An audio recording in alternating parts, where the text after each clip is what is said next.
Hello, good morning everyone. Terrific Tuesday में आपका स्वागत है। मैं Swin Saini, clinical psychologist and career counsellor. आज बहुत सारे ऐसे सवाल थे जिनका सिर्फ एक ही टॉपिक से जवाब हो जाए। मेरी बहुत सी friends, specially female participants in counselling sessions, 2-3 psychological sessions मेरे चल रहे हैं, जिसमें एक बड़ा सबका कॉमन सवाल होता है, how self care is different from being selfish. कि सेल्फ केयर और सेल्फिश में कितना फ़र्क है। बहुत ही थिन लाइन है। आज के ज़माने में सेल्फिश होना बहुत आसान है, आज के ज़माने में सेल्फ केयर भी बहुत है। तो इन दोनों को अलग करने वाला एक छोटा सा point, selfishness is being thinking about only me, I me my self. मेरी जो भी फीमेल फ्रेंड्स हैं या जो भी लोग हैं जिनको अपने जीवन में लगता है कि अगर हम अपने बारे में सोचेंगे, अपना ध्यान रखेंगे, अपनी फीलिंग्स के बारे में केयर करेंगे, तो कहीं हम सेल्फिश तो नहीं है। हमारे इंडियन फैमिली ब्रॉटअप में स्पेशली एक ये माइंडसेट है, त्याग, सेक्रीफाइस करना सीखो, देना सीखो, कोई बात नहीं, रिश्तों में दुख सहना सीखो। और हम इसी तरह से बड़े हुए हैं। हम जिनकी केयर करते हैं, क्या वो हमारी भी केयर कर रहे हैं या नहीं?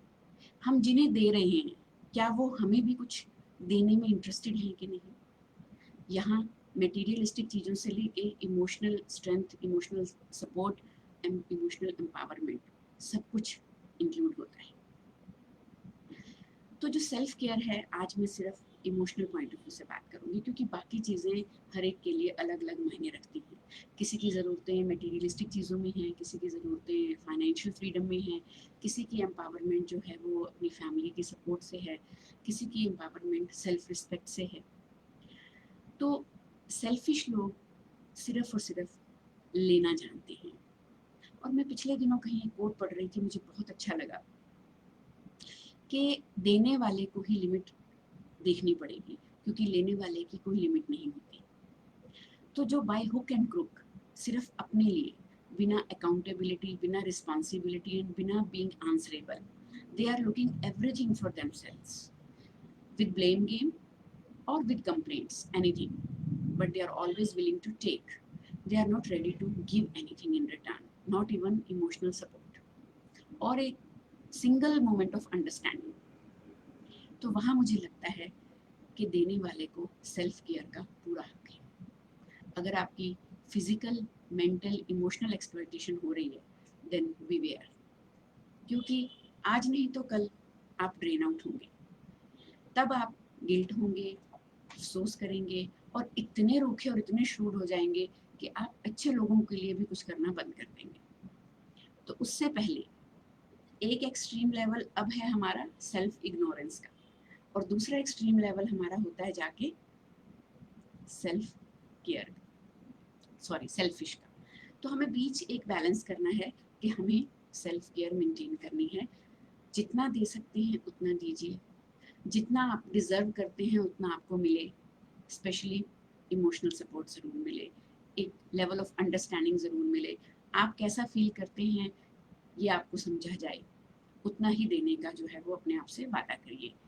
क्योंकि बहुत बार मैंने ये एक्सपीरियंस किया अपनी लाइफ में भी कि जब हम किसी भी चीज़ को एक्सपेक्टेशन से ज़्यादा कर देते हैं, ओवर कर देते हैं, तो हम दूसरे के लिए भी वही एक्सपेक्टेशंस का लेवल सेट कर देते हैं और अपने लिए भी हमें तकलीफ़ का लेवल उतना ही बढ़ा लेते हैं।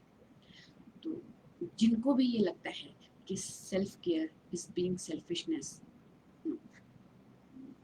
B very clear, we all deserve self care, self love.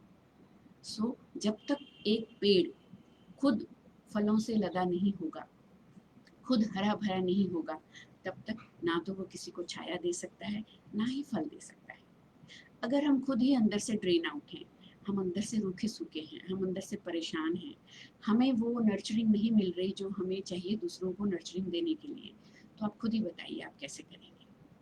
तो कुछ रिश्तों से हमें एनर्जी मिलती है और कुछ रिश्तों को हम देते हैं जिन्हें उसकी ज़रूरत है, और ये लेन देन ही एक जो बॉन्डिंग कह सकते हो, इसको सोशल रिस्पॉन्सिबिलिटी कह सकते हो, फैमिली टाई अप कह सकते हो। तो self care it is very important. बिल्कुल उसी तरह जैसे जब हम हवाई जहाज़ में सफ़र करते हैं, तो आपने देखा होगा कि जब भी हमें वो प्रिकॉशनरी इंस्ट्रक्शंस दी जाती हैं, तो बोला जाता है कि जब भी इमरजेंसी हो तो दूसरों से पहले अपने मास्क पे ध्यान दें, खुद का ऑक्सीजन मास्क पहले पहने, फिर आप अपने साथ वाले की हेल्प कर सकते हैं। बिल्कुल इसी तरह self care is very important without being selfish, क्योंकि वो पेट ना बने जो सब कुछ निकल जाता है। हाँ, वो आँखें ज़रूर बने जो दूसरों के लिए छलकती हैं, लेकिन वो आँखें छलकेंगी तभी जब दिल में भावनाएँ होंगी।